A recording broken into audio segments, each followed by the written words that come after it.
आम्ही एकत्र आलोय ते एकत्र राहण्यासाठी राज ठाकरेंसोबतच्या युतीवर उद्धव ठाकरेंचं मोठं वक्तव्य।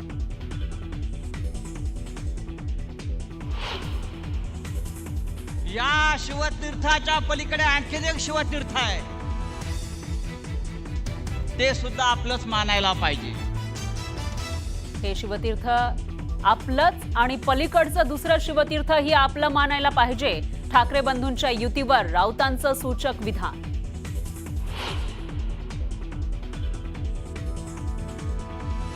भर पावसात भिजत उद्धव ठाकरेंचं भाषण। राष्ट्रीय स्वयंसेवक संघ भाजपसह शिंदेंवर केली घणाघाती टीका।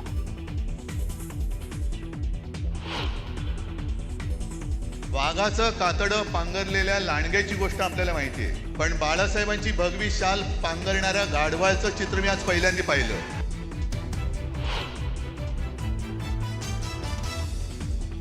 भाजप म्हणजे अमिबा, भाजपला ना आकार ना उकार, ना ध्येय ना धोरण। उद्धव ठाकरेंची भाजपवर घणाघाती टीका।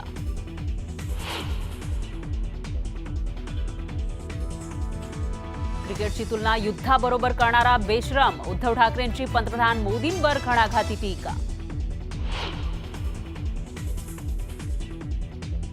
संघानं 100 वर्ष मेहनत घेतली, पण संघाला विषारी फळं लागली। उद्धव ठाकरेंची राष्ट्रीय स्वयंसेवक संघावर घणाघाती टीका।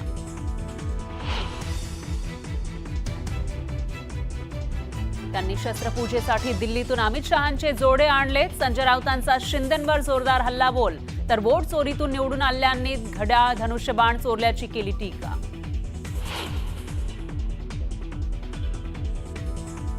फेसबुक लाईव्ह करणारा, वॅनिटी वॅन घेऊन फिरणारा मी नाही, आमचे फोटो दिसतात, मदत दिसत नाही का? एकनाथ शिंदेंचा ठाकरेंवर हल्लाबोल। आणि तुम्ही गट प्रमुख नाही तर कट प्रमुख आहात, गेलो तो कचरा, पण तुम्ही कधी आत्मपरीक्षण करणार का? शिंदेंनी ठाकरेंना सुनावलं।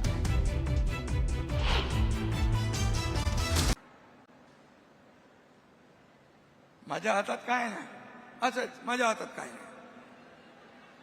अरे कधीतरी, आणि म्हणून एवढे वर्ष मगाशी रामदासबाई म्हणाले 30 वर्ष तुमच्याकडे मुंबई महापालिका एवढे ओरबाडून घेतलं, ते गेलं कुठं? कुठे गेली एवढी माया? लंडनला कुठे गेली?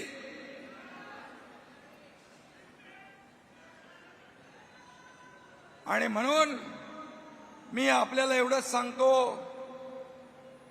मुख्यमंत्री माझी लाडकी बहीण योजना जी सुरू केली त्या बाबतीमध्ये खूप उलट सुलट अफवा पसरवतात विरोधक, परंतु मी सांगतो मुख्यमंत्री माझी लाडकी बहीण योजना कधीही बंद होणार नाही। हा एकनाथ शिंदेचा शब्द।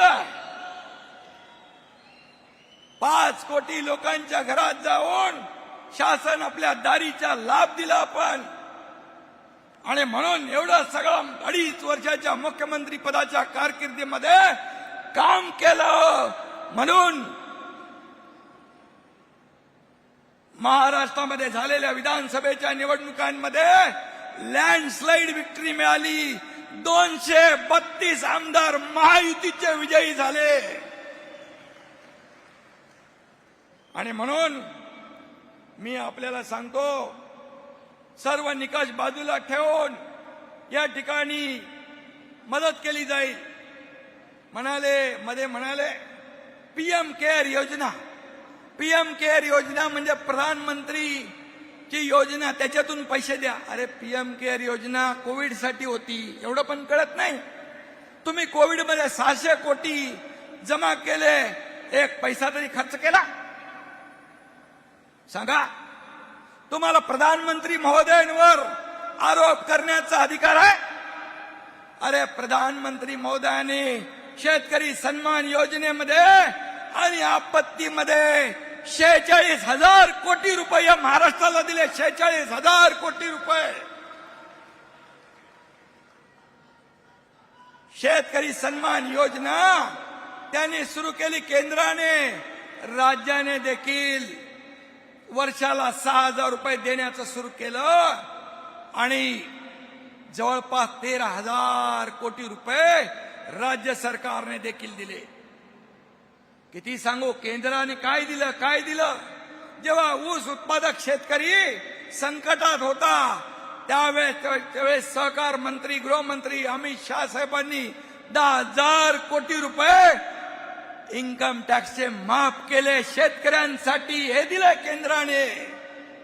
मला सांगा, गेल्या 10 वर्षामध्ये 70 वर्षामध्ये 10 वर्षात नाही 70 वर्षाचा इतिहास बघा. काँग्रेस युपीए सरकारचा या महाराष्ट्राला 2 लाख कोटी दिले. 2 लाख कोटी. आणि 2014 ते 2024 मध्ये मोदीजींच्या सरकारने दुप्पट नाही, तिप्पट नाही, चौपट नाही, 5 पट 10 लाख रुपये या महाराष्ट्राला दिले. 10 लाख रुपये. 76,000 कोटीचं वाढवण बंदर होत आहे. अटल सेतू झाला. या सर्व प्रकल्पांना केंद्राने मदत केली आहे. नवी मुंबईचं एअरपोर्ट त्याचं उद्घाटन आता होत आहे 8-9 तारखेला मोदी साहेबांच्या शुभ हस्ते. मेट्रो 3चं लोकार्पण होत आहे. लाखो लोक प्रवास करणार, त्यालाही केंद्राने मदत केली. हे सर्व प्रकल्प जर सरकार महाबिगाडीचं असतं, हेच मुख्यमंत्री असते, तर मेट्रो 3 पण चालू झाली नसती, विमानतळ पण सुरू झालं नसतं. इतर जे मेट्रोला प्रकल्प आपण शुभारंभ केले ते सुद्धा सगळे ठप्प झाले होते. सगळीकडे स्पीड ब्रेकर, सगळीकडे स्टे. हे स्थगिती सरकार नाही, हे प्रगती सरकार आहे.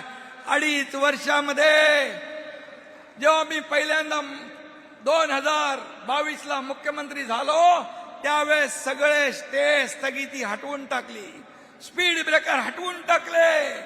आणि काय बंद, सगळे सण बंद होते, सगळे प्रकल्प बंद होते, मंदिरं बंद होती, आंदोलन सुरू होती.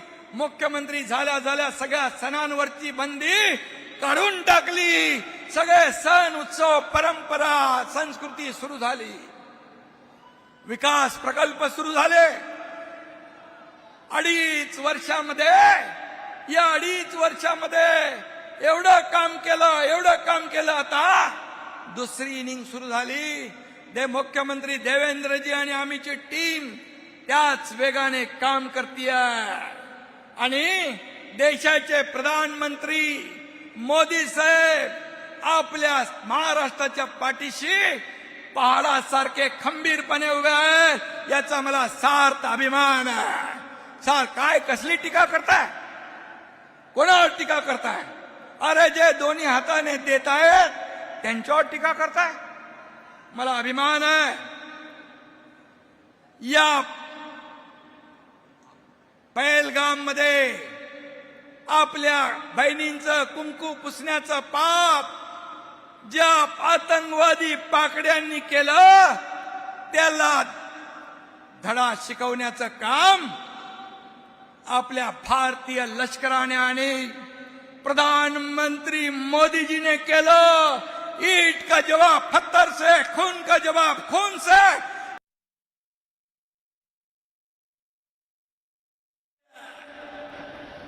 तुमचे आपले एवढे लोक, शेकडो हजारो लोक निष्पाप बळी पडले. मुंबईत बॉम्बस्फोट झाले, 26/11चा हल्ला झाला आणि तुम्ही कुणाच्या तरी दबावाला बळी पडून पाकिस्तानवर हल्ला केला नाही हे कबुली तुम्ही देताय. हा नामर्दपणा, हा भेकडपणा, ही देशाची गद्दारी आणि बेईमानी आहे. उलट बघा, मोदीजींनी पाकिस्तानला धडा शिकवला. कोणी आधी मध्ये यायचं नाही, आम्ही आणि पाकिस्तान बघून घेऊ आणि ऑपरेशन सिंदूर अभी जारी है हे सांगणारा कोण? या देशाचा प्रधानमंत्री नरेंद्र मोदी. याचा आपल्याला अभिमान आहे. तो पाकिस्तान म्हणतो आमच्याशी नडू नका, आम्ही नाही तर काही आम्ही पण दाखवता का? अरे कोण तुम्ही दाखवणार?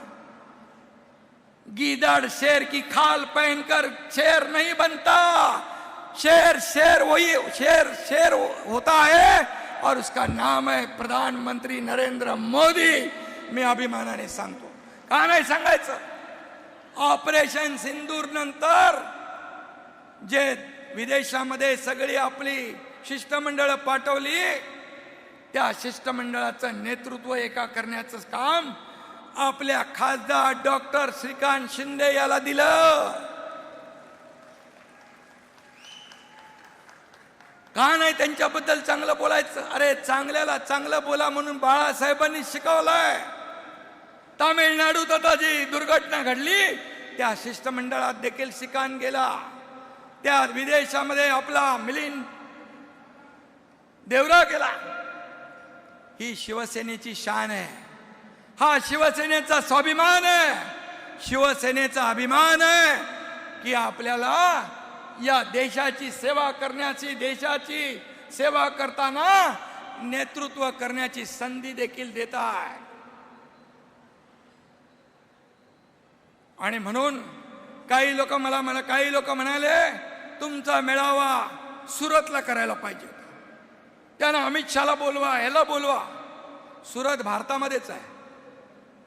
अरे आम्ही तर त्यांना बोलवायला आम्हाला बिलकुल काही वाटणार नाही, पण तुमचा मेळावा तुम्ही पाकिस्तानमध्ये करायला पाहिजे होता. पाकिस्तानमध्ये